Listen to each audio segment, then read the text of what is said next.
Hey guys, welcome to Showmance, the only show on the internet that does deep dives on shows with no depth. Show's so shallow, even Vanita could swim her way to safety.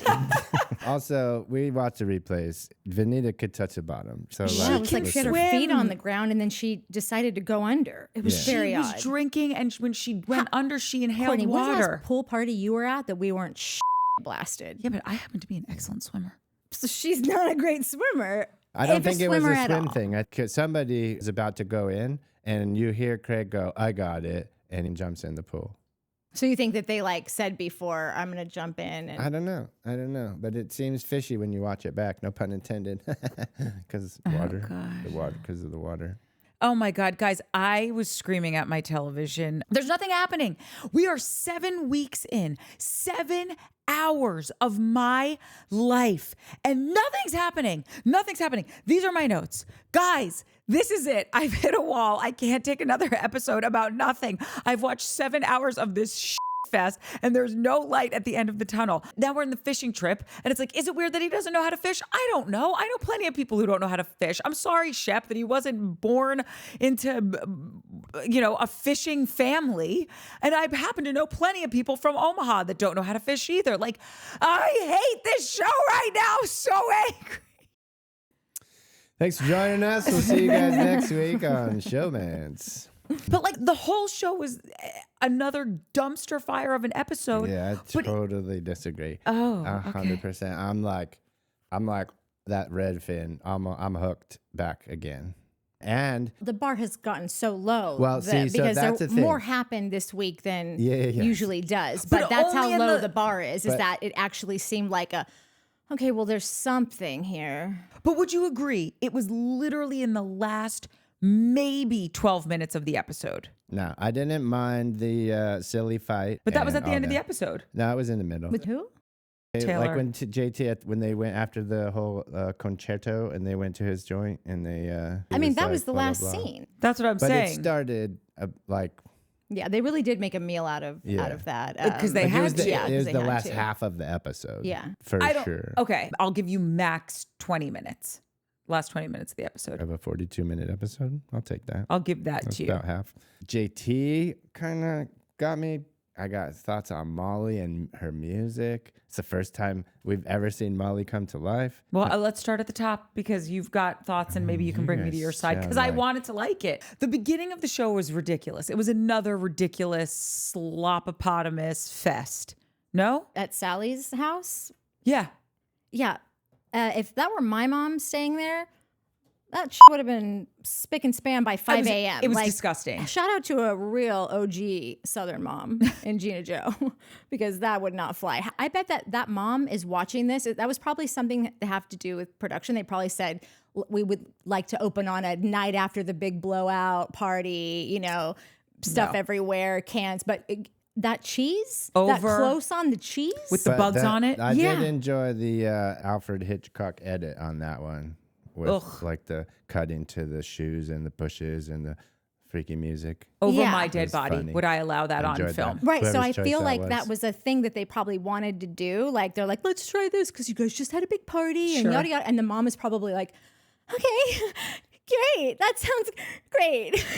Like no Totally Southern mom comfortable is with that. is going to feel good No. about No. because she's in the scene. So it's not like she could be like, well, I went home. No, she's there. Yeah. Is she a Southern mom though, or is Yeah, she- isn't Sally the one that like had a cotillion and Yeah. I'm sure her mom is still just like, I can't believe I said I agreed to this. Is that where they teach you how to just a little bit in cotillion class? Okay. Okay, well, we're skipping ahead.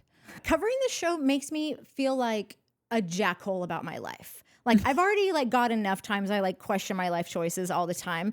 Every time I start to count up the amount of hours that I spend setting up the editing, the social posts, I stop because I only live on a first floor balcony. And if I jump off of it, I'm just going to sprain an ankle. And ankle sprains actually take an odd amount of time to heal. Totally. And so Sometimes I worse than a don't- break. Yeah, it's true. It was 3 months for me last time. And that was when I was in my 20s, so I was still partying all the time. So I needed to wear my platform heels, and I was just hobbling up and down Hollywood Boulevard. It was a real sight. It's good. Good stuff. Didn't even know Vanita and Sally were friends. They're probably not. Yeah, probably. They Honestly. probably aren't. The production left a tripod out in the middle of the thing with the apple boxes. Like, Make it listen, taller. that happens, but like, it's not supposed to. You're not supposed to see all of our sitting in the foreground. Even they're bored. Yeah. Can I get a beer? Yeah. I think Can I get out of here because you guys are so boring? I got to go to a good party. it seemed like that dude, the camera operator was set up for the shot of them talking on the chaise lounges, and then probably got called off and had to grab his camera off his sticks and go handheld and get some stuff, and then whipped around and was like, oh, there's all my stuff. I guarantee that's what happened. Well, that story was about as interesting as this show. That's true. I don't know what's wrong with you guys. Okay, so after that, now we're on the fishing trip. Again, this sucked. This scene sucked. But what sucked about it?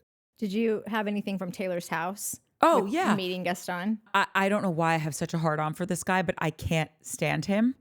I think this relationship is a ship going nowhere. Yeah. I think that she's more into him than he is into her. I feel like he was just psyched to have a dog sitter. Cute ass dog. Really cute That dog. little husky is cute. Date the dog. Dump Yeah. the guy. He sucks. Like there's just, what are all you guys fighting over with this loser? I don't know, man. He has Well, I no don't think game. He's not anybody's that cute. Only she's. He looks like a monkey. But His ears are like totally like this. And he does have good teeth. Okay, well, even That's a like- broken clock is right twice a day.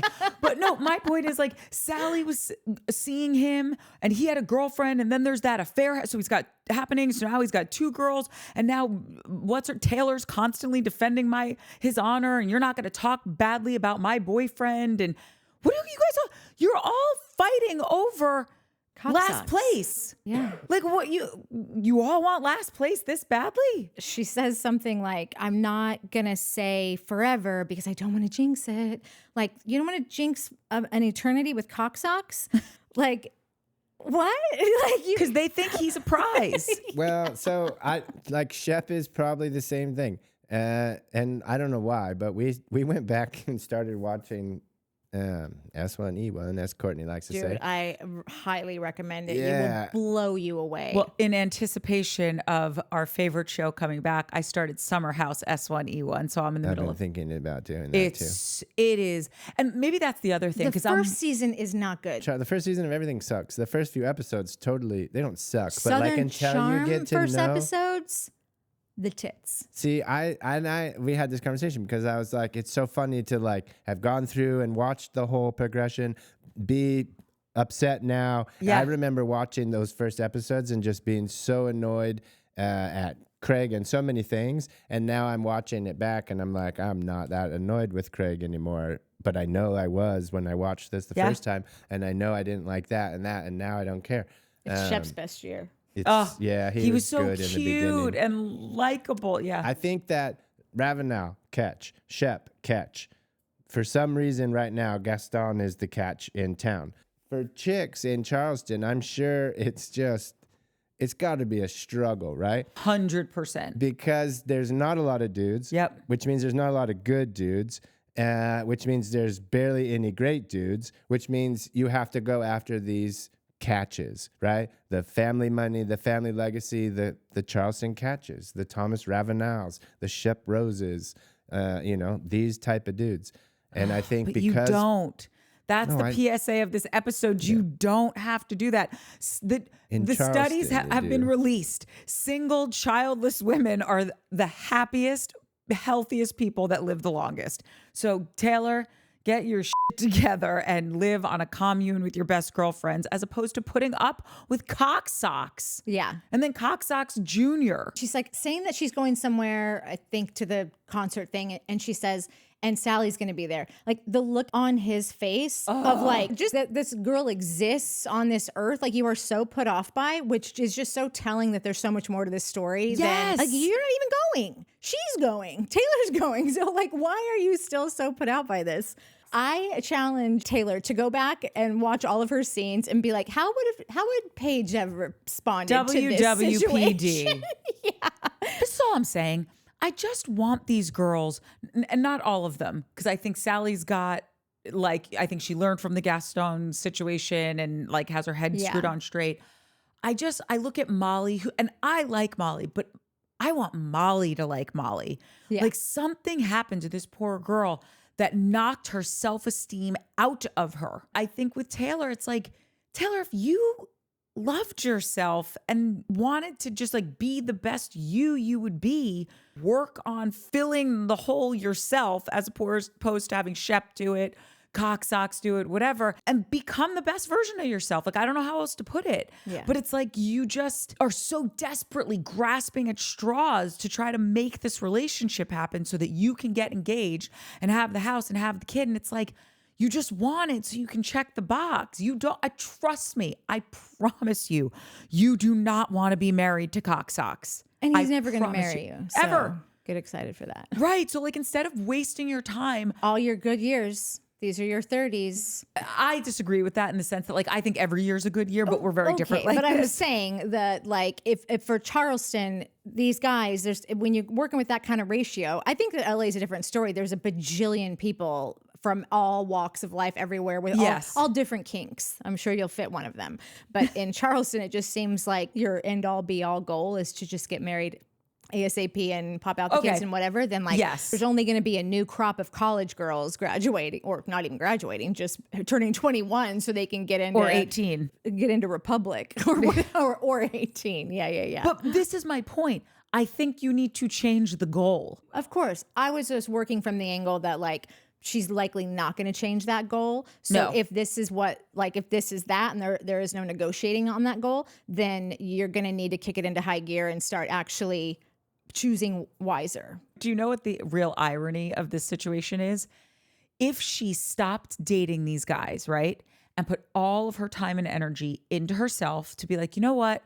I'm going to get into therapy. I'm going to strengthen my friendships. I'm going to get really healthy physically, mentally. And I'm not saying that she's unhealthy physically. I just mean like, whatever, pick a hobby. Every guy would want to date her. She'd get the best dude because all of a sudden she wouldn't be this desperate puppy.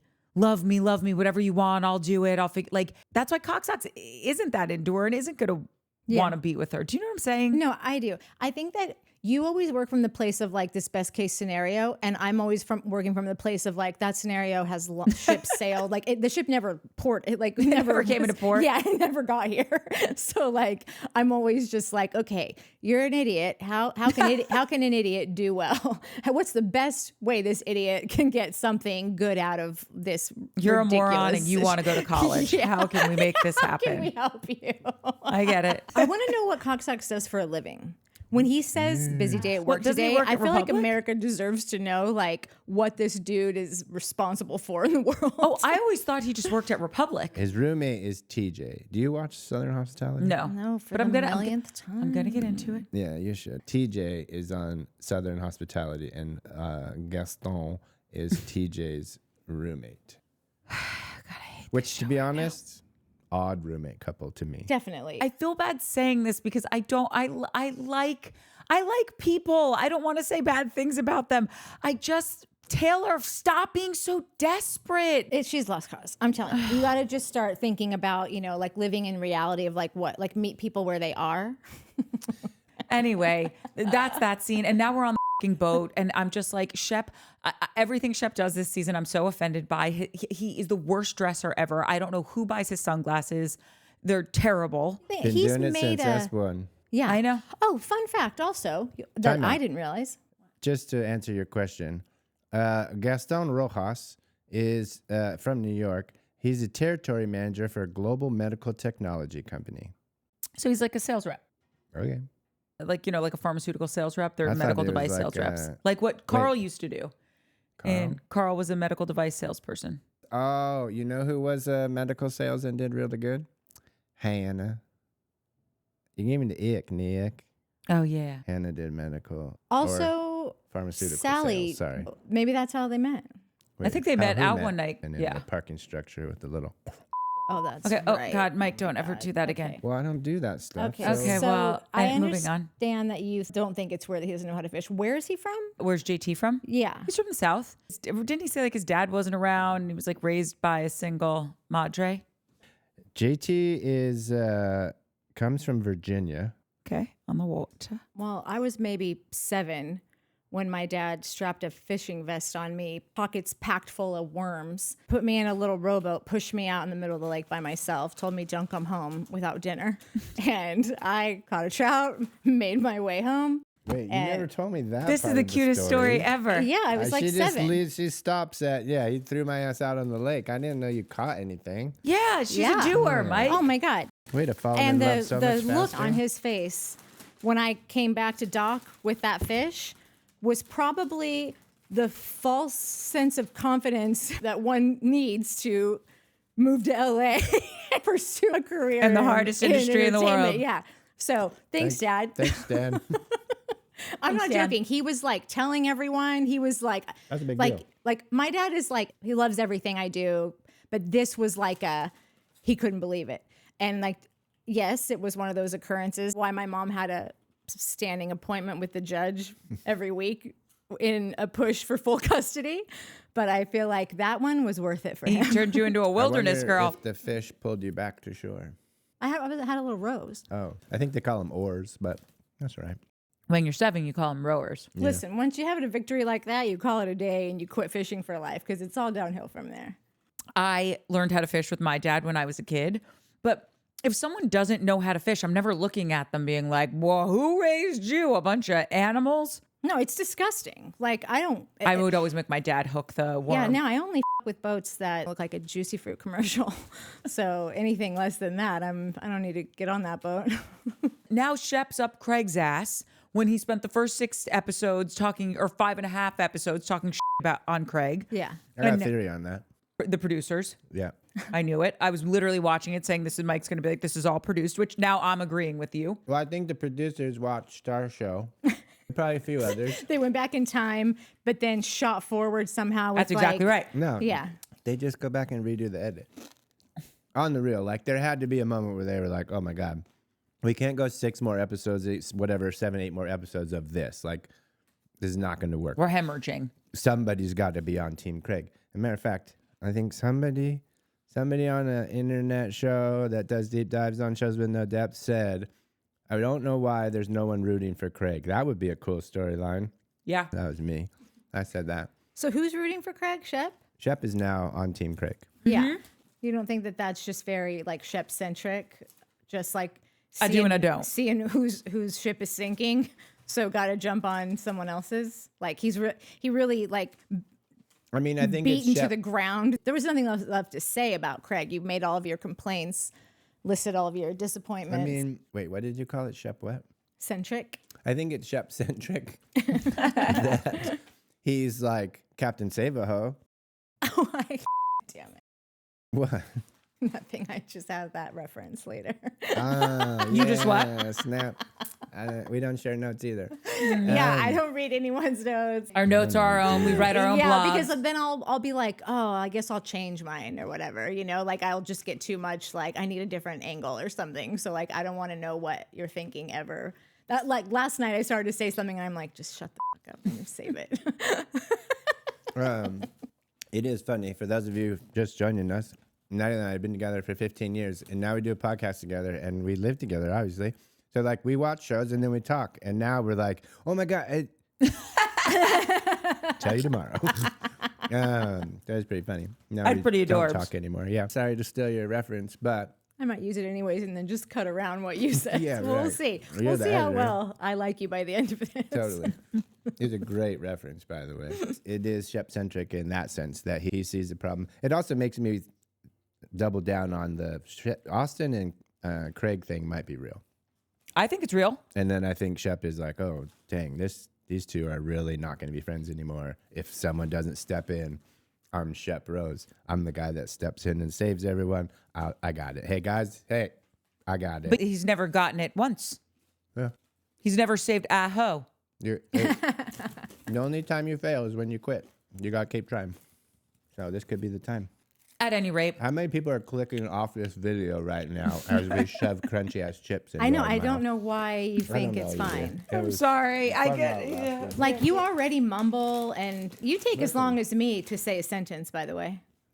Okay. More ums That's and not even a little bit extended. true. You're like Obama. I just say more words. I don't know if that's true. You do about 4 renditions of all your sentences. Okay, bro. I do a little bit of that. So You're listen, so- game recognized game. I try to get away from my microphone. I'm just such a snacker. I love a snack, and I'm always Who doesn't hungry. love a snack? When you're so tall, it's like you eat something, and by the time it gets to your toes, you're like, I need more gas in this tank. Yeah. At any rate, it's like Shep has cried wolf so much that I don't care anymore. I don't care who you like. I don't care who you don't like. I don't care if you're dating Miss Bahamian or I know it's Bahamian, or Miss Paris or Miss. I don't give a shit. I don't care. I don't care. And I sound like Mike because I desperately care about these things. I just need them to give me a reason to care. And the boat trip again just seemed like so stupid. I don't know what we got out of it. We got out of it that they decided to give JT a second chance.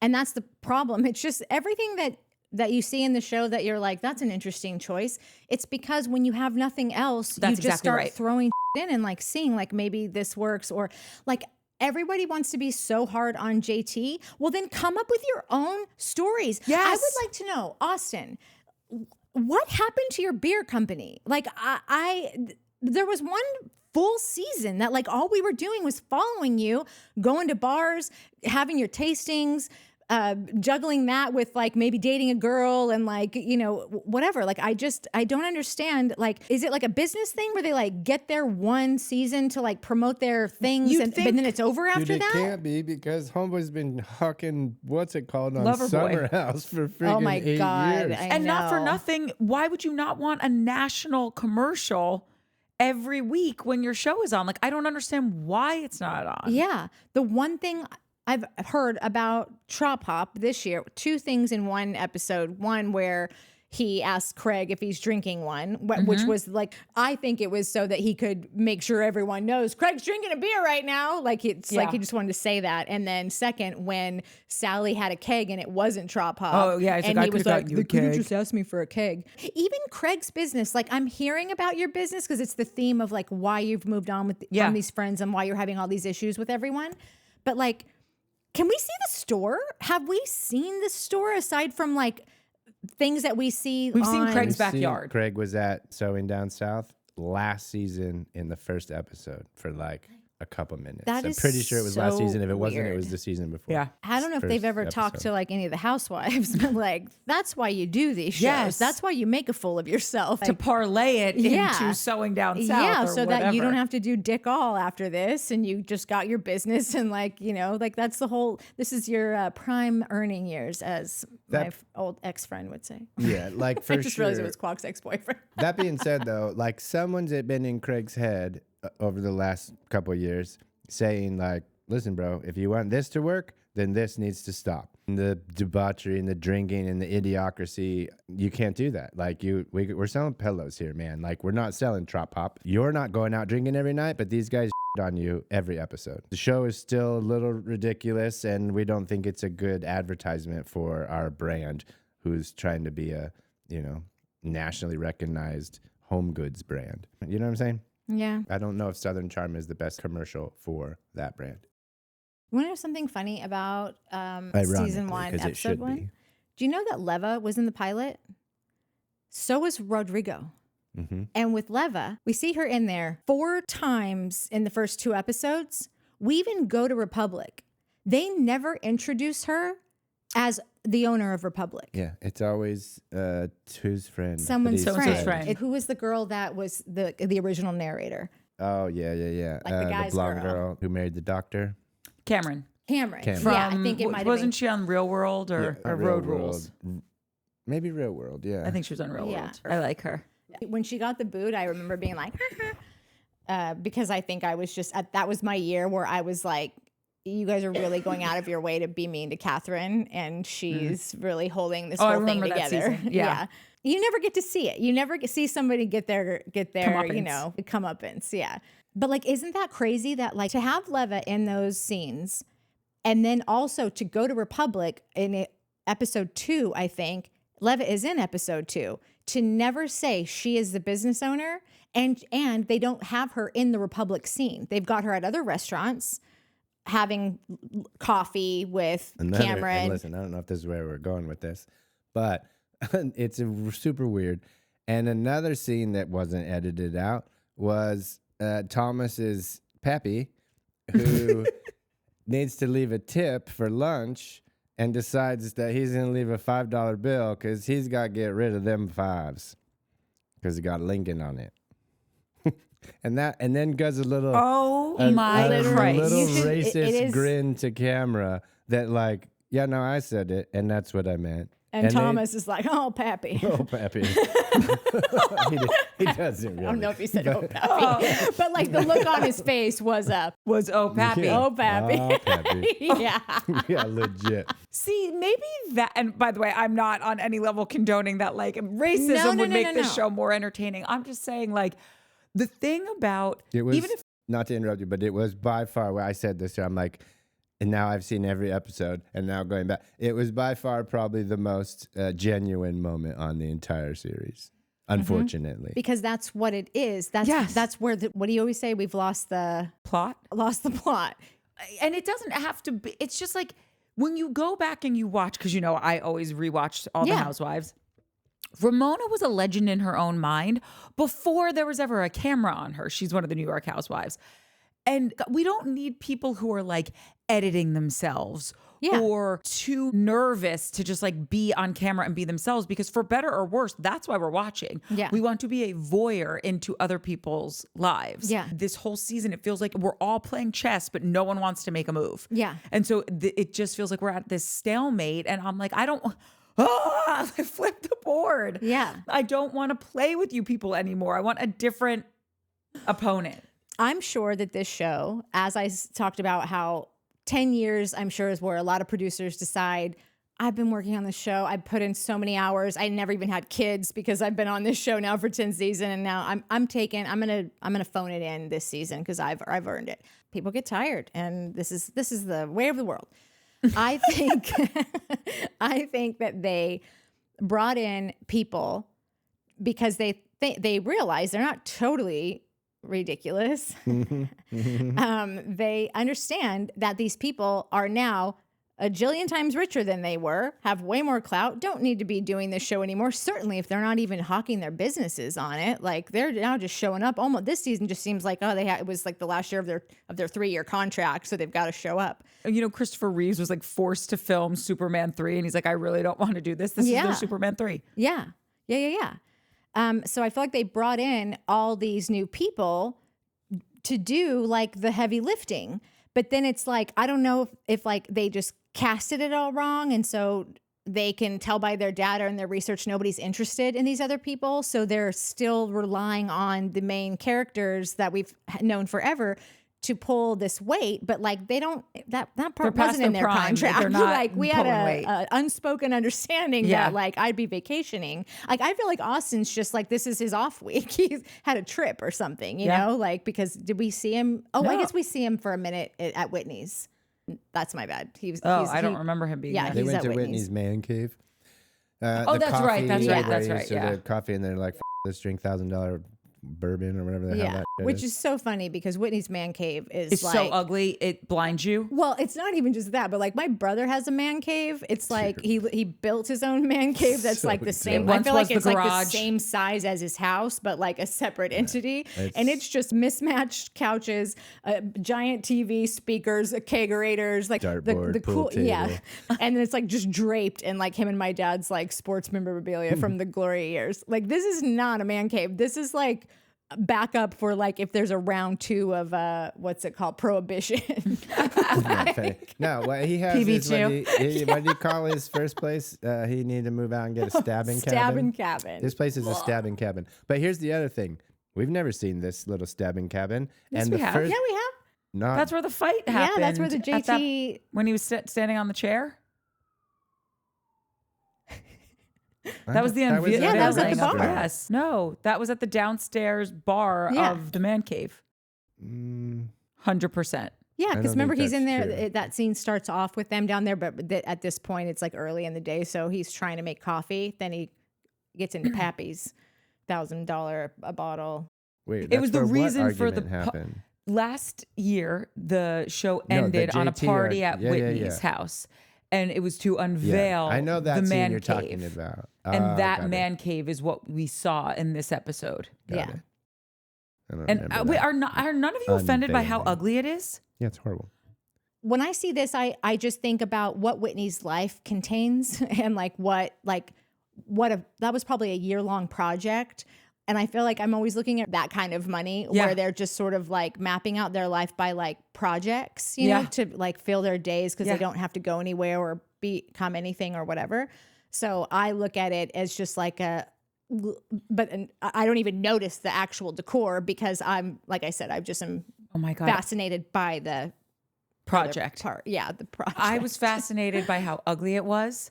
I was fascinated by the fact that the person who gave him those highlights clearly hates him and has a personal vendetta against him because they're horrific. Yeah. And then I was fascinated by his manner of dress. Like, he either looked like someone who was in prison in the 30s or someone who was like a factory worker in the 30s with the weird, heavy canvas button up top. But like, what are you, a bartender in Silver Lake, bro? Yeah. This is like, he's so desperate to fit in or for someone to think he's cool. And he's like, but I'm drinking $1,000 whiskey. And it's like, right, that doesn't make you interesting. Yeah. Your money is not a personality, Whitney. A personality is a personality. Well, he's done a bang up job of making it one if it could be. That's not true at all. So many people use money as their personality. But then they don't have a personality. No, they do. They're money. They're things. How about this? Let me shit that rephrase they it. can It's not buy. one you It's like. not a good personality. Right, yeah. You don't like it, but it's a personality. and it they can- do it just can fine be- with it. In the sack, in business, like people love people with money. You don't care about it. Most people do. But they love people with money because they want to be close to the goose that laid the golden egg, not because they actually think that this person's funny or interesting or dynamic. Yeah, but like at the end of the day, if someone's there, what do you care? But this is my point. Like, he doesn't have this good personality, I feel. Yeah. Because I think that he lets the fact that he's fluent in French and is sitting next to, like we always joke, like, oh, I'm next to Robbie and Francis at the Cannes Film Festival, and I flew in my Les Paul signed by a Beatle or all of the Beatles. And it's just like, I know. right, none of that gives you a personality. I know. Again, living in a world of what you want it to be. There are a bajillion women and other guys and whatever perfectly entertained and willing to spend a life. It seems to me like Whitney's life is the way that it is, and we never see him with any women, all due to his own, because he could get a girlfriend there, no problem. He could get married, he could have kids, he could do all the things, and he doesn't. Dude. He's on the list of these dudes in Charleston that aren't going to settle down, and a handful of women that are like, I'll get him. Right? It's the same with Shep. Oh, Miss Bahamas? I'll get her. LOL. Like it's a catch. You got Thomas Ravenel, Catherine. Catherine's got 2 of Thomas Ravenel's kids. And that's what she wanted, and she set out for it, and she made that. But what did it get her besides a baby daddy that's in prison, doesn't pay child support? Does he That pay might have none? backfired a little bit, but does he? Is that a thing? He doesn't pay anything? No, that's just my guess. I would imagine that Well, or if he does, he's probably just worn her down. So it's like, here's $2,500 a month for 2 kids. And clearly he's got more than that Besides to the pay point, because she though. lives in when the show was last on, she was in like a 2-bedroom apartment. She's still in whatever it was because we just saw her on something, and she gives a good interview. I'm just saying, if you got it like that and this woman has your only children on the planet, and you're in prison currently, just like be a stand-up human and be like, let me take care of my children in a way where you don't have to worry, where you don't like, he just seems like such a scumbag. Yeah, well, he is a scumbag, but that's not the point. The point is, he was a catch, a Ravenel. He was a Ravenel. He has a bridge. He has a bridge. Like This is true. Shep is don't- like there's these people in this town, and if they get caught, they are no longer the big fish that everyone's trying to go catch the big game. So Yeah, let me be clear. Nobody Whitney. likes you. Like, I don't like. I'm not saying like you should give him a chance. I think Whitney's Like, on I that am- list. I think he's on the bottom of the list, but he's on the list. I don't think he's on the bottom for what, like your metrics and where they live and all that stuff. I don't think he's on the bottom. He He shouldn't be. They're his the mom's only got- ones worth actual legitimate. I was like, they got real loot. Yeah, she's worth like Yeah. $100 million. Yeah, Yeah. I feel like Whitney's money surpasses Ravenel money. By the way, I would marry Patricia. Like, I get down with Miss Pat. I don't know. I like her. I feel like she's a strong, independent lady. Like when she talks about her ex-husbands and like, I don't know. I'm into her. She's I'm into her too. I get weirded out when her and Whitney spend too much time together because I just think that it just gives me the creeps. It's wild to see like such a dynamic woman with such a presence had such a wet fart of a child. Like I don't feel like She he doesn't has feel that way though. She thinks. Yeah, I don't necessarily feel that way either. Do you think he has this personality? I disagree with you guys, but how you guys were like, man, I bet if we met JT under different circumstances in a bar or at a party that you'd be like, oh my God, this guy's so great. So nice. So nice. No, like And you could good, well-meaning and Yeah, good yeah, yeah. that intention. he's not this at his core evil person. And I think, because I know exactly what you're talking about, and I think my exact words were to you like, yes, be more of that, do more of that. But he lets this bad behavior of like getting in the mix of everything and Yeah. like being. So I think getting away. Whitney is the same. I think Whitney is probably a mama's boy, rich kid who got made fun of, loves art, loves music, loves movies, studied all this stuff. Maybe like Natalie asked, is he even good at guitar? He's, from what I've seen, the little that I've seen, pretty freaking good at guitar. That takes a lot of time to get that good. He's made a movie and apparently nobody liked it, but like he's like, so I think Whitney is probably pretty interesting and also a little like weird and self-conscious about things, and that's why I think those might be the vibes you're getting. When hits the fan, that's like you can tell is not produced or not like, oh, this wasn't in the call sheet. There's a look of concern on his face, and I think Whitney has concern for people. I think he cares for people legitimately. He cares for his friends, and I see those moments in Whitney often on this show. And what has Whitney done? Honestly, that's snaky. Like, everyone's done an effed up thing on this show. Has Whitney? I mean, he called a girl fat on national television, which I think is that's pretty his jam, gross. though. No, that's he did another that in thing. the beginning too. He's been that way since day one. He Right. was he's like obsessed with weight. Yeah, he's a No, weight guy. which For you can himself. tell, even he for won't eat himself. But that's anything. like, He won't order drinks with carbs. Yeah. He gets real weird around it. There could be something more to that. I agree with I that. bet you but Miss Patricia was no help with that. yeah, 100%, because she was raising him in a time where nothing tastes as good as thin looks. Yeah. And I just, for whatever reason, I think I have Whitney's number because I've been around, like I was saying, a lot of this kind of archetype of person, and it just always irritates me. And whether he is genuinely this kind, loving, wonderful person, or he just knows enough to be kind to staff or be kind because you are on camera or whatever it is. I also don't appreciate that everyone's coming and singing for their supper, and he's always trying to stay above the fray or out of it. Whitney called Craig Sanctimonious and judgmental. Hi, pot. This is the kettle. You're black. And I just feel like you can stand for something and be a dynamic, interesting person and not just be as boring as watching paint dry. And to me, he is just, No, he gives me us nothing absolutely anywhere. nothing, and it's upsetting that he's even still around because it's like no one else. Well, maybe I don't know.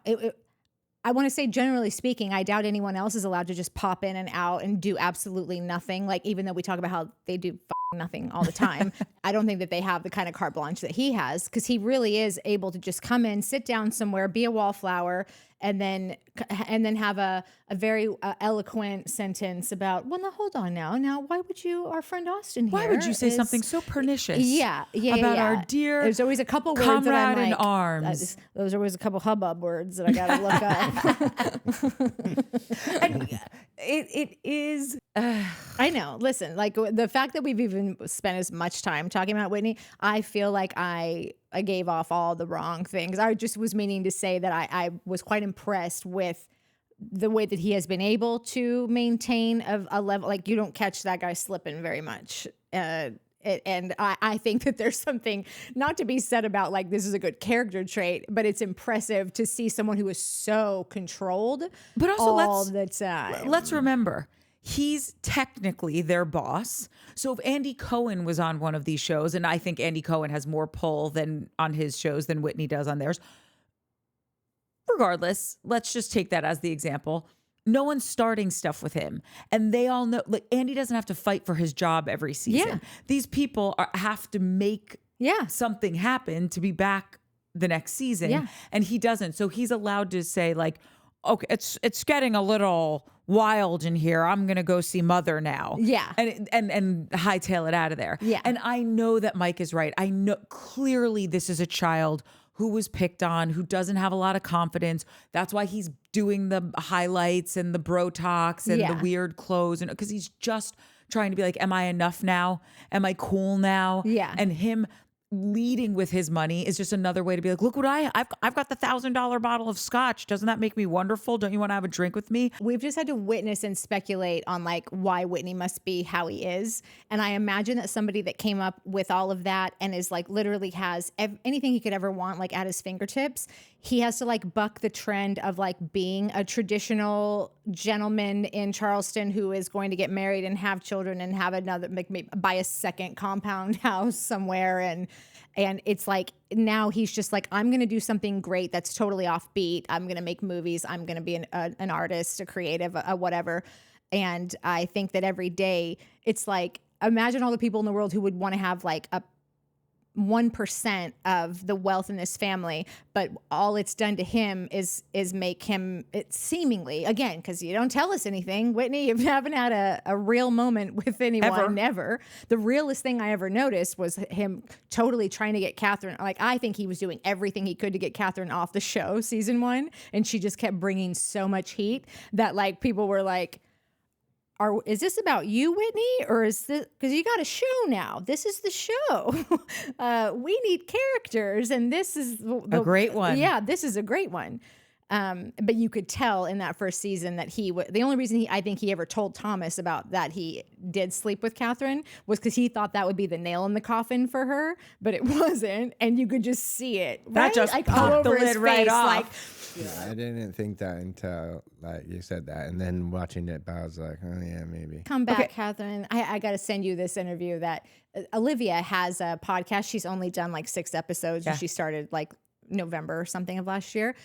But that was her first guest, and she talks about how she said at the time when we started this show, I had no idea what it was. Reality TV that was on at the time was Survivor, Jersey Shore. Did she say Jersey Shore? I think she might have said Jersey Shore. And maybe Real World, or like maybe she said The Bachelor, like just something that she said that she literally would like go on Google and be like, how to do reality TV. She was like, there was nothing to go on. There was nothing to be learned from anywhere. She's like, Thomas had a book on his nightstand that was how to make reality TV. She's like, but it was more just like the production of it, you know? And she's like, I thought it would be a book of like how to. And it wasn't. She's like, we went to Republic when Republic was just a place. It wasn't what it is now. Everything is morphed into something else. All the people on the cast have morphed into something else. As people came on later on, it was really hard for me to interact with them because it was so clearly obvious that like they had like thought about what they wanted out of this scene before they got there. And she's like, and I will just freeze up and I won't say anything because I don't know how to interact with these people who have a hidden agenda. Have an agenda that I don't know what it is. And then I started to think back, and there was several, like a handful of scenes that I can remember vividly of Catherine just like at the table, like, like just not. And she's like, it's nothing like where it started. And she's like, and I don't even think what it is now is going to be here much longer because everyone's an influencer. Everyone, like, exactly, like it was very interesting. I thought like of what she had to say. Listen. And I was happy to see Olivia too. Cause like I miss both those. I liked Olivia too. And the fact that Olivia is still friends with her is still now. Yeah, it was I her first remember. guest. Craig's still friends with her. Craig's like, I think Craig said on Watch What Happens Live like a while back, like I think she would totally be open to it and whatever. So when I see people like the normals, like I mean, Craig's offbeat, kind of a weirdo, but like, but they're being real. They're yeah. giving us something. Yeah. And that's part of whether we totally agree or disagree with like the ins and outs of Whitney. I think we can all agree that the frustration lies where it's like, you're giving us nothing. Yeah. And I'm not saying that you and need I'm having to speculate. I'm having to decide what your life is. I'm filling in the gaps. Yeah, I've decided that you've gone out of your way to do these things because you have too much money. I have no idea because you don't tell me anything. Correct. And we could be way off base, but then open up about who you are. Yeah, bro. I would love that. Okay, so I feel like Mike has been dying to talk about Molly's concert. Oh, yeah. Wait, this is so dumb. Did anyone see that weird thing that was stuck to Molly's mirror in her bathroom that was like holding her toothpaste up? But it was like this little plastic cube and it just had toothpaste in it. And it just seemed like the dumbest invention of all time in the middle of her mirror. I didn't see it. Why are we in the bathroom every time? You don't have a good Seriously. bathroom. You have a shower curtain in there. It's so weird to be in one place every time and that place be the bathroom. That's so tiny. If you got Erica Jane's bathroom, different story. Well, her old you could probably bathroom. shoot an entire show in there. That's where you Film That's there. where you film scenes. Yes. And she answers the phone in a different room and then Walks into the bathroom. walks in the bathroom. Maybe it's her safe space. When the scene starts off with one single word, alrighty, you know where it's going. To Tuba Town. Majuba. I have said that so many times this week. I mean, listen, I understand this has happened in the past and there's nothing that can be done about it. But I certainly hope somebody got off their They're bleep and bleep. yeah, they're bleep and bleep and went down musical storyline with Molly. Like every week, Molly, like, what are you doing here? Why are you on the show? So boring. Blah, blah, blah. And then finally, Molly opens up and shows some emotion about music, which all the things she said, it made me get a little chilly-willied. Because she's right. Music will change you and it can make you do amazing things. I think Molly needs to dive into that music Agreed. so much more than she is. But I mean, clearly she is, but yeah, it gives her something. It scratches like a real itch for her. But she's almost saying it from a place. You know how people think like real men don't cry, which is like the most ridiculous thing ever. And so like sometimes you'd be watching. I'm telling you, there are women that are not like this. I just want you to know, even I get a little weirded out sometimes if like I don't know them that well, and I'm like, No, I'm saying like, I'm not saying like she you're in gets this. weirded out if she does know them that well. Right. I'm saying, I'm not, for anyone, I'm not saying you're in the cereal aisle, just like, you know, breaking down, ripping your Kleenex out of your grocery cart, crying everywhere. Cry. But like, reminded me of the yoga lady. yes, exactly. I'm not saying, like, I'm not saying do that. Okay. And I feel like Molly is sitting there having this emotion, like self-hating a little bit.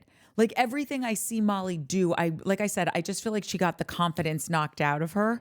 And I really like Molly. I think she's a stellar human being and a catch of a person. And I just want her to be able to talk about how music changed her and emote and not have to like put her head down and not make eye contact with whoever's interviewing her. And it just is like giving such like, Don't do it. what? I could see it. It's coming. That me crying? No, not at all. Not at all. It's just giving such like, Pussy. I don't believe in myself. I'm like, Yeah. No, But I I know. think all that changed. I think the music, like, yeah, sure, something happened. Fine, go get back into music, and it'll all go away. You'll get Agreed. your confidence back. You'll be Agreed. fine. You'll be happy. Apparently, it makes you happier than anything. That is so apparently clear. So just go do music. Do music forever and everybody else. And she would be 100%. so happy, I think. 100% agree. I just was like, I just, because I'm rooting for Molly. So I think my thing is just coming from, it's like the parent that's watching the kid go audition. And I'm like, you're going to knock him dead. Stand up straight. You know what I mean? Like, be proud of who you are. Put your back into it. And I do have a note that Shep was the most likable he has been all season and maybe even last season when I saw him sit in the audience Definitely. and watch her play. Shep was a piece of last season. But I do stand by the comment of like when he was talking about her playing, and I think he was genuinely excited to go to the concert. They kept cutting to him in the concert. You could tell he was enamored with the whole thing. Yeah, that's the most likable he's been, and that, like, give me more of that, Shep. I think they're setting up that they're gonna hook up at some point. I would love it. I would love them together. Seemed like a little foreshadowing. Yeah. The fact that she can't hit high notes because she has lip filler. It's just like it's the micro of the macro. Like this is the thing she loves the most in the world. Yes. And you're hindering your performance just so you can visually please someone else. But no, maybe. You guys, I'm just trying to help. No, that's real. No, but listen, here's what happened. And everyone can correct me. She grew up a band nerd. She played in the band, right? She loved music. She loved her band friends. She went to band camp, probably made all these great friends, had an amazing childhood.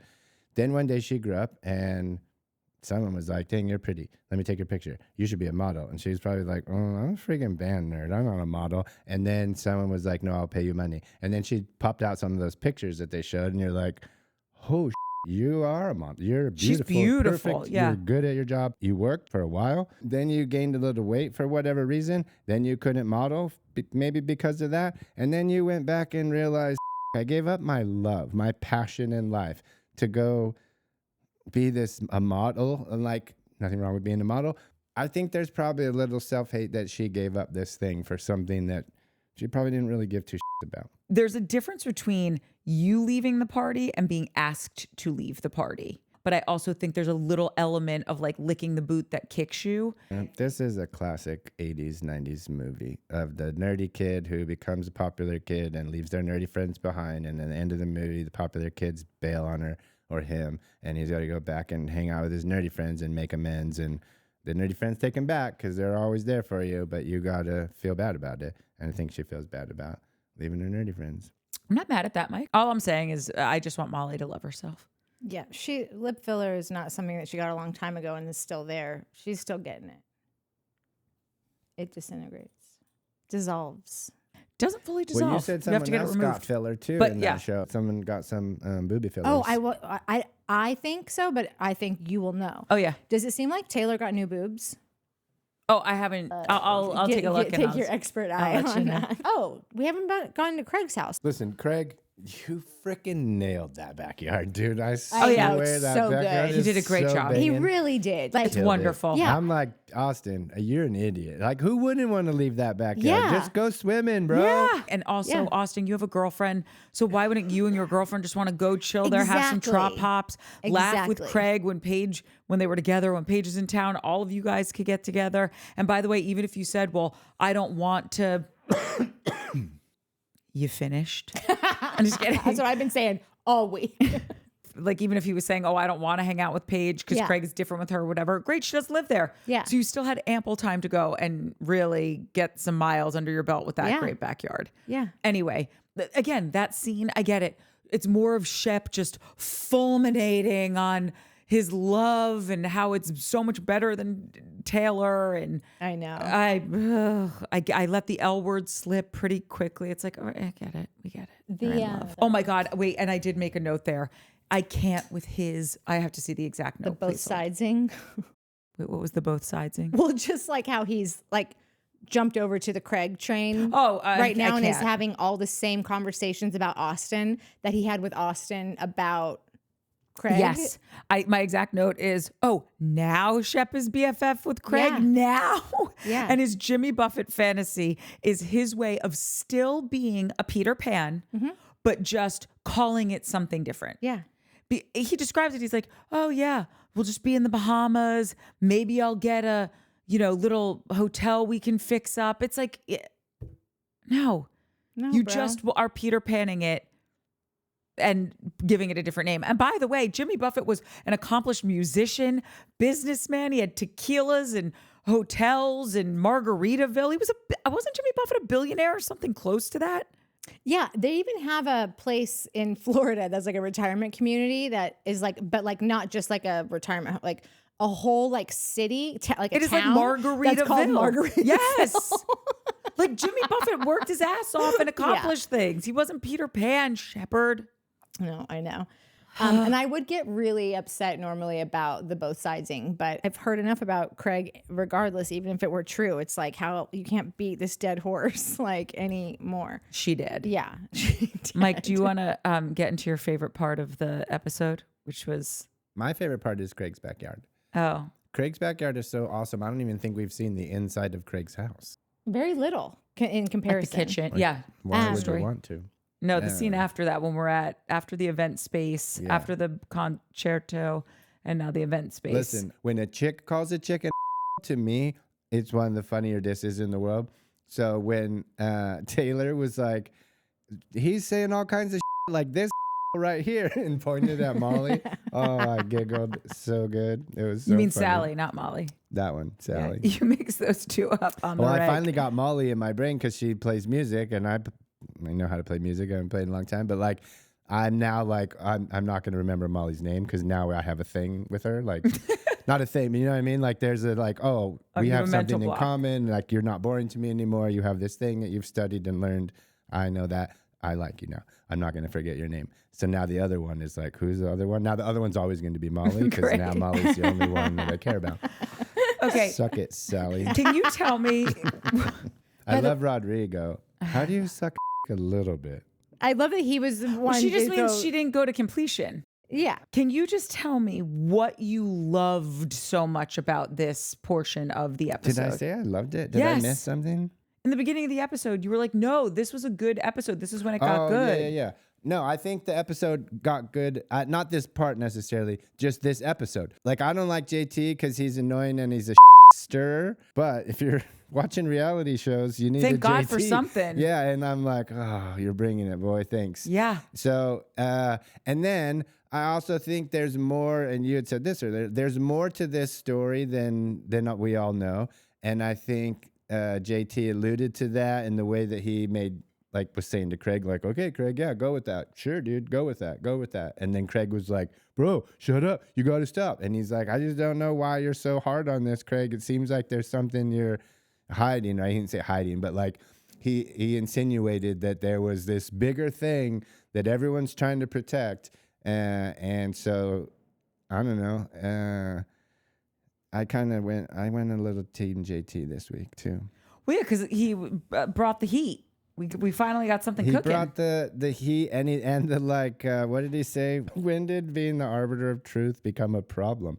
And yeah, you're right, JT. Just another episode of great message, completely soiled by a shitty messenger. When he started his diatribe, I really was like, oh, I'm here for this. Same. Like, it seems like he wants to tell Taylor, you know how you don't think that like your boyfriend had a relationship with this person? You think it was just this like weekend trip to Pound Town, but it was actually like months long relationship. They said, I love you, Yeah. visited relatives. Yeah, my grandmother met him. He came on my dad's boat. We said, I love you. It was months long.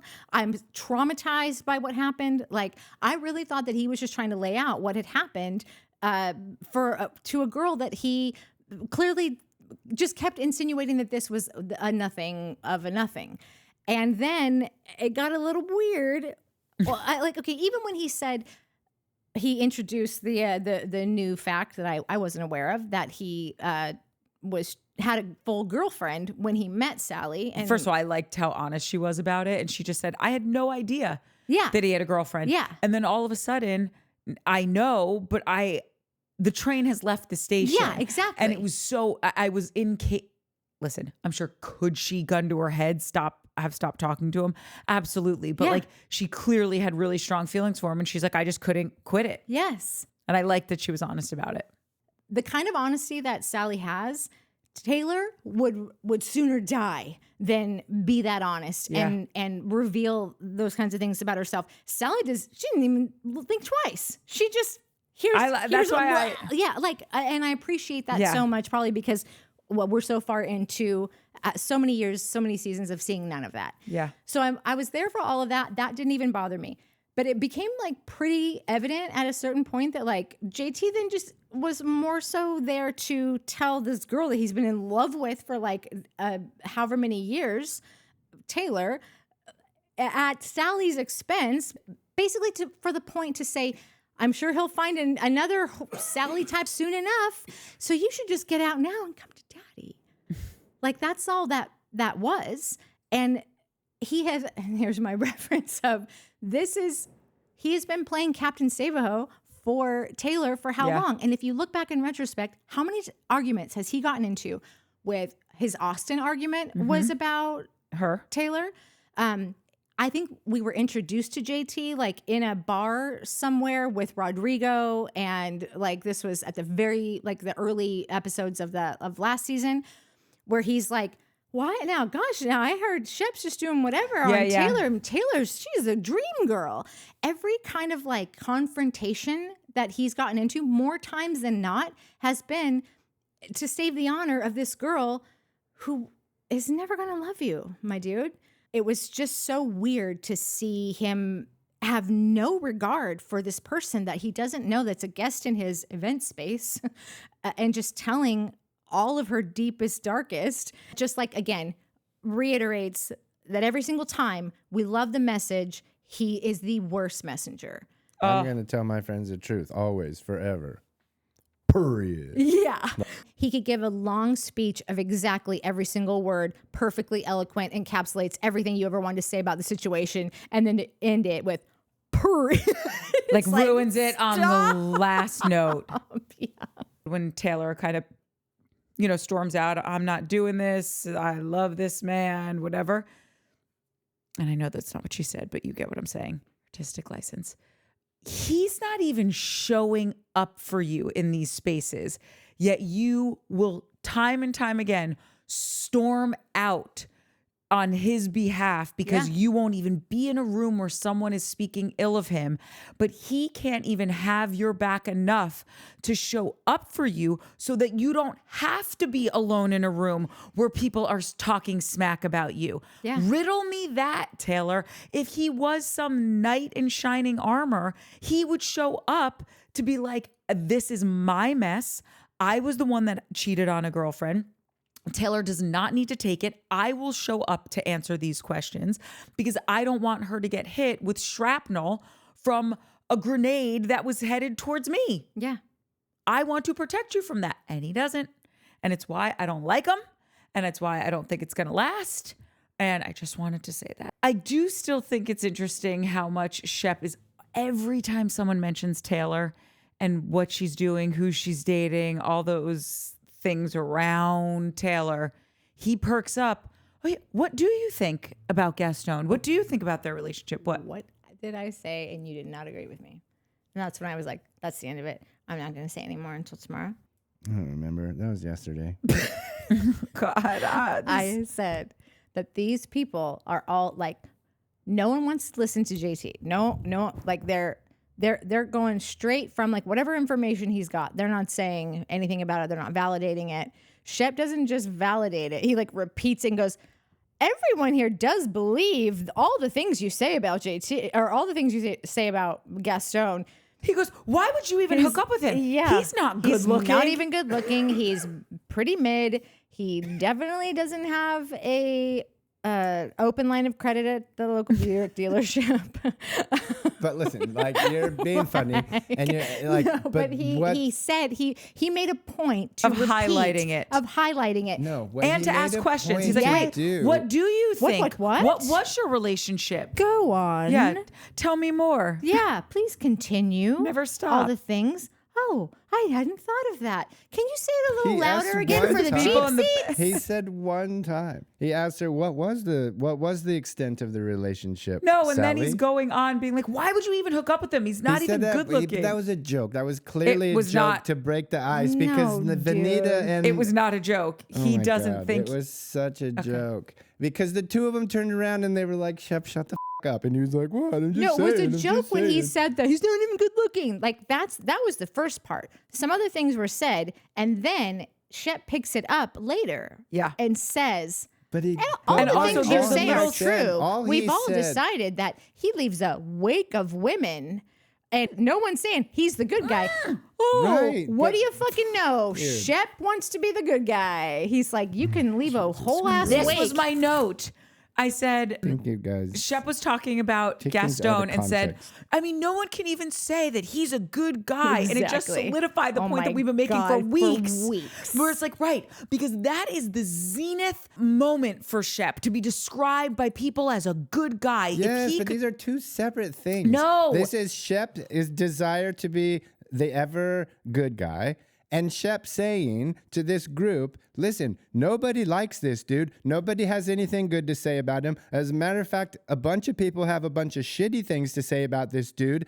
So yes, you're right, JT, but there's a different way to do what you just did. You can't come in like a wrecking ball a la Miley Cyrus and bust this down. You got to have some couth. And that's what he was saying. Like, you did this incorrectly. Leva said it. They all said it. Like, we don't disagree with you. No, but and that's Shep what Shep was liked- saying, is that nobody disagrees that this guy is a piece of shit. Everyone says he's a piece of shit. Everyone says he's a cheater. Everyone in town. So yes, you're right. You should tell your friend that. But there's a different way to do it. That's why we got in the thing yesterday, is because that's what Shep was saying. He was just saying no one can stand up for this dude at all. Nat, do you want to take it?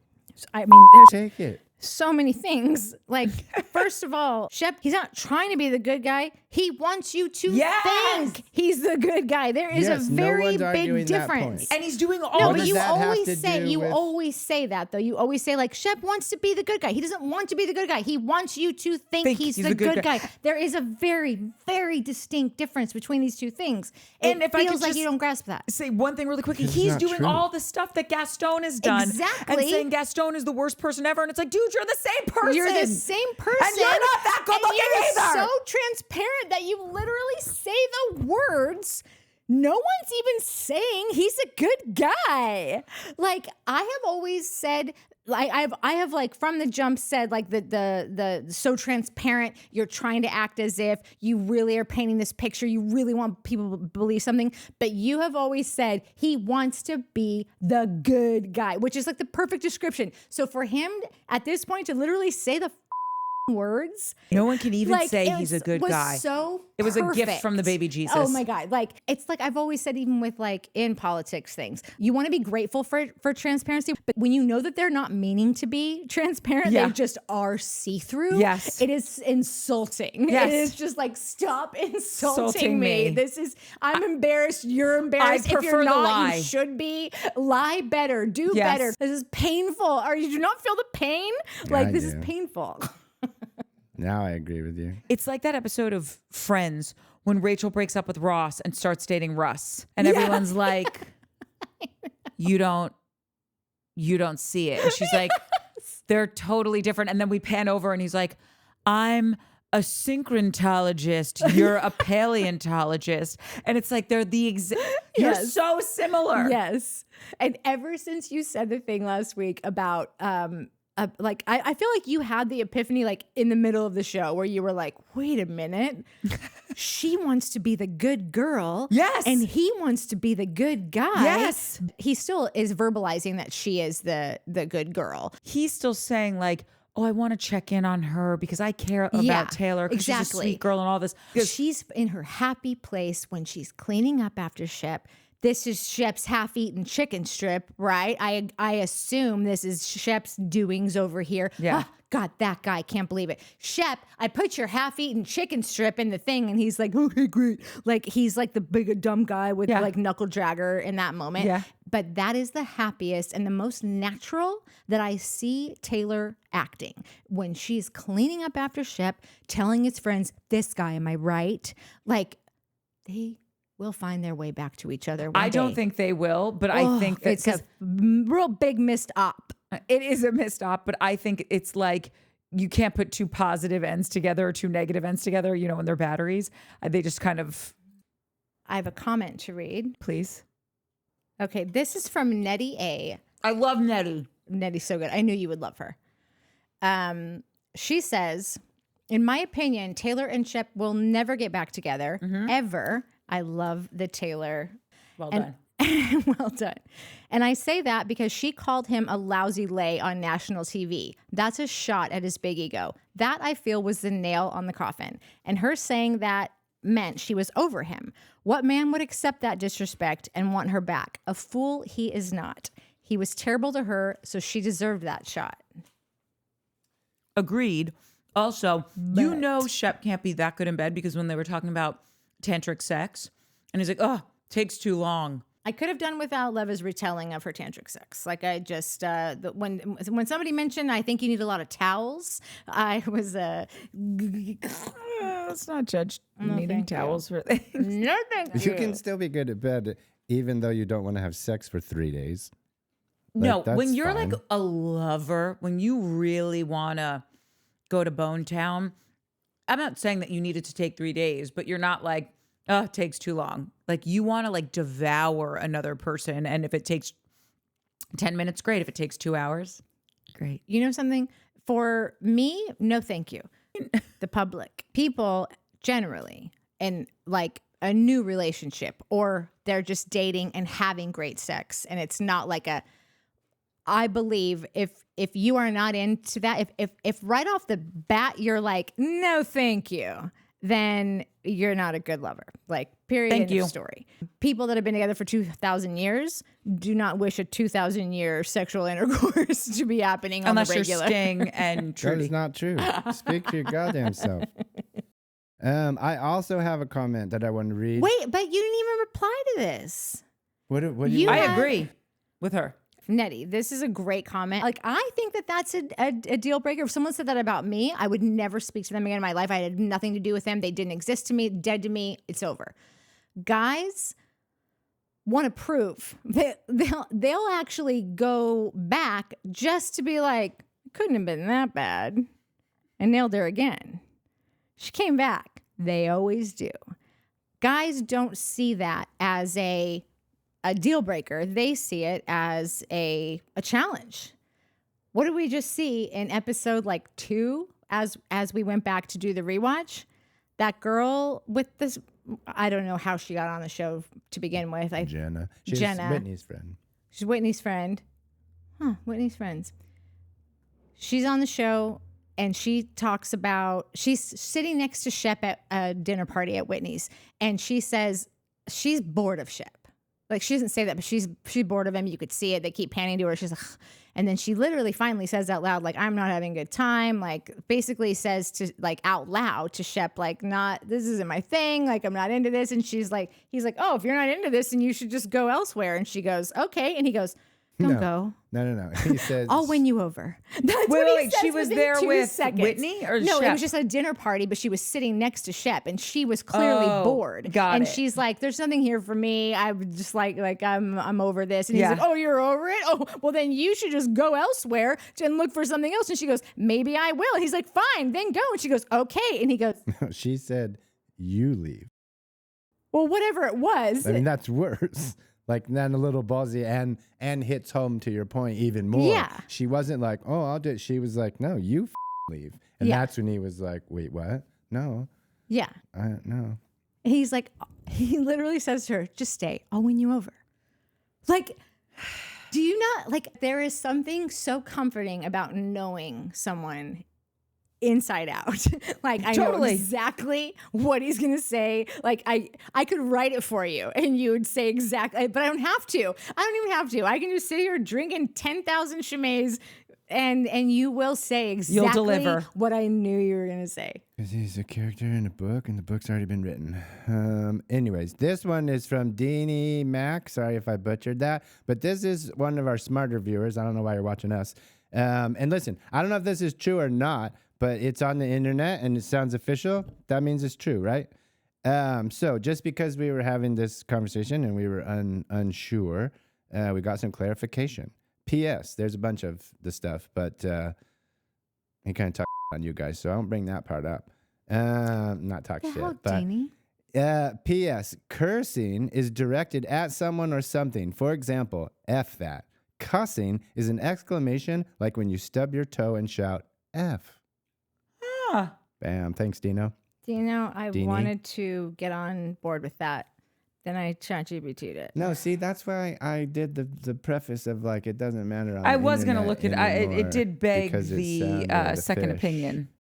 Whatever. We don't fact check here. This is I 2025. fact check. We don't fact check on Showmance. Okay, well. Fact checked once, as you can tell by this episode. For yourself. These idiots. I'm just going to tell you what the robot said. Oh, the robot. The robot said, it basically says what Courtney said. Cheers, Deanie. The words cuss and curse are related but have different connotations and usage. A general term for profanity or bad language is curse. Cuss, a casual, more informal and regional, especially Southern, Thank you. way of saying curse when referring to profanity. Primarily means swearing or using bad words. Can also be used as a noun in an old-fashioned way, meaning a person, he's an ornery old cuss. I'm from the South. I've never seen this, but the fact that like that was your first yes. go-to was like that sounds Southern. So, but that I never knew that because You're from am the from the South. South, so like I never realized that it wasn't a thing anybody was using. Which is why I always thought Yeah. it was more of a Southern. Yeah. All right, Deanie. I'm sorry, buddy, but I got to now read the rest of your comment. Shep is not as intelligent as those women keep claiming. He quotes Those women? He quotes Shakespeare occasionally and has a good recall of his high school final exam multiple choice questions, but intelligence drives achievement, and Shep lives on his life on cruise control with no real goals for his dwindling future. Glad he was able to retire young, though. He probably is a super fun friend, but he's clearly not achievement-driven or goal-oriented. Intelligence I and meant achievement to- have nothing to do with one another. I'm Nothing. just saying. Oh, Like, They're not his mutually. whole post was Right. about you guys saying giving how him more intelligent credit. Shep was and him saying he actually isn't, and then Shep. I don't think Shep is some sage human being. Yeah. I think Thanks Shep for the is. the comment. First of all, thanks for the comment. I love Always. it. Thanks for I the just mean, comments. I think Shep has a high IQ. I think Shep is a smart, learned, well-read, educated MFer. That's what I think about He's a Shep. master's. Okay, great. You can be wildly intelligent. You could be in Mensa for all I care and not have achieved monetary success. And let's be clear, Shep may have achieved some kind of business success more so than he has if he had any fire lit underneath him. He doesn't have to. He has a trust fund and he can just parlay what he's been given into bigger wins with his platform. And I just think to connotate being financially successful and having intelligence, they're just not mutually exclusive. No, I don't think they're mutually exclusive. But what this comment did for me was, I have to admit that I only thought that Shep was intelligent because of his ability to consume and remember, be able to pull up a line from a book, a story from a book, a history reference, you know, whatever. And I've also heard, like, everyone, when you're Watch What Happens Live or whatever, when people talk about him on Bravo, it's almost like America has such a low standard for, like, who is brilliant now, because people just don't take the time to read anymore. They don't take the time to learn history. They talk about our education system that doesn't even really do much with history, or everyone's got their own version of history now and whatever. I think that I really was just sort of indoctrinated to believe that before I knew who Shep was and I was just hearing him spoken about, people would refer to him as this brilliant guy. I think he's just good at memory. Like, I don't have a memory, so I find it, anyone that can retain any information, I think is A-okay by me. Like, no, I'm looking up to them, you know, but like, if I ask myself, have I ever really thought Shep was some brilliant guy? If I ask myself that, no, I think I've just heard from so many people that he's this brilliant guy. But here's the thing. I'm not saying he didn't say anything about financial success. Hold on, let me see something. He said intelligence drives achievement. Or achievement. Great. Achievement, financial success. I'm talking about those two things like they're one and the same. And I understand that they're not. achieve. You could be an incredibly smart person and not have achieved anything. Yeah. Okay. Yeah. I don't think that he's some incendiary, brilliant human being. Do I think he is smart? Do I think he has a deep knowledge of history and literature and he has retained this information? And I don't think he's just parroting it back to someone. Yeah. I think he does understand et tu, Brute, or whatever the quote is. Like, I think he's read. See, I don't even know that quote. It's when, like, I'm impressed already. oh, okay. It's like for like a trader, basically. You're saying like, oh, you're a trader. I think he's read these stories. I think he understands them. And I think he can talk about them in an educated fashion. I don't think that connects to achievement, into monetary success, into likability, into brilliance, into being an innovator, any of that stuff. Yeah. I have nothing for that convo, like the last scene, the convo where JT storms out and Vanita goes after him. But I couldn't care any less. Same. And the fact that this is also a good indicator of where the show's at. The fact that they put the Vanita and him making out, like In the trailer. in the trailer for this week. It wasn't even in this week's. Now it's in. Now they've pushed it again to maybe it's in next week's. Who knows? But they put that for this last. Like, do you think that we're so okay? Listen, we are starved for something, but Vanita and JT romance is not going to cut it. That's not even an amuse bouche. Yeah, do not give me that in 2 trailers. I'm looking for a meaty entree. You have missed the mark. Yeah, per usual. You know it's going to hit it. Summer House. Summer House, Bachelor, and Yes. Love is Blind. It's about to be an while. embarrassment of riches. It's true. Okay, I have to bring Christy Chic 6334 back in the mix because it's just that good. You mentioned dissolving the Pillows and Beer podcast, but I think there are obligations for paid live appearances and contracts involved. Also, when Craig was on the phone with Paige and talked about rearranging the extra bedroom, possibly facing the wall while doing the podcast, etc., you are very astute. Yeah. Craig talked about an area for his sewing machine. Did you see Paige's reaction? The laugh? Very much a Naomi reaction to his sewing. The clues were right in front of us. Paige showed her lack of respect for Craig. He never caught on, and it makes me sad. I agree with her. I know. I hate that we're seeing all this in retrospect. Same. Like, oh, God. Wait, what was the first part of what she was saying? Oh, okay. You hate that you guys are seeing it. Yeah, no, you saw it. You saw it. You're so smart. That's right, little ladies. Wait, what was the beginning of what she was saying? Because You mentioned dissolving the pillows. And yes. I just would like to say, just for clarification, are not saying they should dissolve it. That's what I heard Craig say in the episode. He was saying, let's just dissolve it. That wasn't my idea or what I. Oh, yeah. No, it wasn't. It certainly wasn't our idea. We thought it was a real reach, a real. It was just wild for them to be at a backyard barbecue. Yeah, an overreaction to whatever. And he's like, "What do I have to pay you for us to contractually get out of this?" And it's like, "Whoa." Finally, so glad you guys can also see how mean and jealous Shep and Austin are of Craig. Remember when Shep named his dog Craig? I always thought that was shade. You guys are spot on. New sub here. That's from Donna Daffy. Donna, 100% agree with you. That was shady and not nice. Anyone who thought naming a dog after someone was like endearing, I don't know. That's rose-colored glasses. But then they named the fish Austin. So, like, everyone's doing it. Fish? Who's fish? The fish that they caught. Okay, but that's years later after he had been named after a dog and Austin's been defecating all over him all season. Craig was kind of a shithead back then. Okay. I think it's funny. This is what's going to happen. All of a sudden, the last handful of episodes are going to get really good. Like, we're going to start cooking with gas, right? Yeah. Or whatever the saying is. And I hope that we start also seeing some of the demise of Craig's relationship. Like, I would like to be able to witness. I mean, they put little Easter eggs here. Yeah. Like, well, not, but, I feel like they're digging for it. Yeah. Like when he says the thing about wanting to have a wife and kids, and she goes, blah. Like, or his whole conversation with Shep in the backyard. Yeah. About how she sends him mixed messages. Yeah. So I hope that we can see that, just because I feel like the country needs resolve and needs to be able to wrap their heads around like how that happened. Yeah, I would like to know a little bit more kind of how that sausage got made. But sorry, go on. Oh, no, I was just saying, I think that this is just going to be our luck because we're going to have The Bachelor starts this coming week, which I'm so excited for.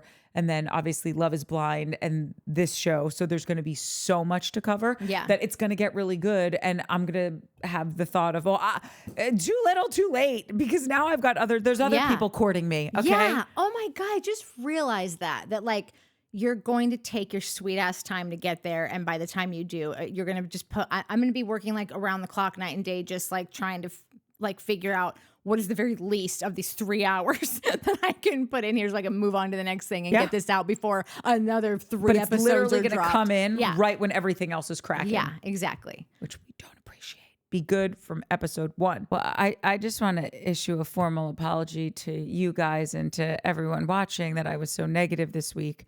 I just have really hit a wall with this show and I want to love it. And I'll be back to my more positive, jovial self next week. I don't think you were negative. Who were you negative? I mean, all of them. Well, all we do is complain about, shoddy producing and no, but sometimes there's great moments and I'm really into that. I'm at the end of my rapidly fraying rope with no storyline. Although I do agree with Mike that I think there was a teeny bit of I think something's starting. The problem is it's like when you're dating and they say, oh, you just got to give the person time, and I'm on my 7th date with them. How much time do you need to open up to tell a joke, to be interesting? That much time. That's exactly right. And we're on episode 7, and I think it's like no. If we were dating, you wouldn't be on my TV screen. Technically, we're on episode 87. Which is why they're still in my bedroom, because I've got history with them. There's something good. That's exactly right. They're just having a hard time this year. They're on the struggle bus. 2025 is not starting off great. We can all agree. We can all agree. Yeah. So summer, whatever, Southern Charm spares no expense to that. Yeah, I'm not saying insinuating anybody would care, but like we're not recapping this show next season if this is like what it remains, because it's too much work. It is. I'm just like digging and digging and digging to like overanalyze people that because there's nothing to just say what they did. It's like having to be like, who's this person at the core? Yeah. We're going to have to pick up the NFL playoffs then, because there will be no TV for a few months. Go Niners. I'm right on top of that, Rose. Don't tell Mom the babysitter's dead. The dishes are done, man. No? Nothing? Nah. You didn't like Christina Applegate? Petty cash? Yeah. Nothing? Yeah. This means nothing to you? Clown dogs? What was that place? Right? Josh, what's his name? I can't remember. Something so cute with Christina Applegate in the car. Faking the resume. Like and subscribe. Leave some comments. Do they have the bell anymore? I can't find the bell. But if you find it, hit it. Yeah. What's a bell? That's old guy stuff. Exactly. Yeah. All right, cool. We'll see you guys next week. Bye. We'll have more episodes to talk about next week. More shows. Yeah. No, we won't. Yeah, we will. Next week? Yeah. Bachelor. Oh, God. Yes. Bachelor starts Monday, bitch. I can't wait. It's going to be the most restock on dramatic Ambien. season ever. I was literally, you got me. I was going to be like, I doubt it, but you're doing the thing. See? They do the thing. True fan. It's not going to be, though. Okay, do it. And the first 3 or 4 episodes of The Bachelor always suck. So They do. I'll be hard. the grumpy one next week. Okay, I'll be fine. the grumpy one for the next 5 weeks, being like, "It's so stupid, scripted show, and you fucking idiots, and not get good until the 2-on-1s." 2-on-1s? You mean like the 1-on-1s? There's No, only the one 2-on-1s. 2-on-1. There's only Yeah, one. that's when it gets good. When the Yeah, but you made mean it plural, meaning like there's more than one 2-on-1. Well, sorry. I mean, the season has been better around. get The your show's binder been out. around for 20-something seasons. The 2-on-1s are a thing Sorry, in the Mike, I scripted told you I'm Bible. cranky. He's going to go on and on. shit. You're going to be hearing a lot about the binder, the show binder. Bible, not the binder. Whatever. You've called it the binder before several million times. No, the Bible. It's a Bible. Maybe it's on a your show 2-on-1. Bible. Whatever. It's show Bible, show binder, whatever. You will hear him speak of it and just know that he already forgot. Big page. Wait, what did I forget?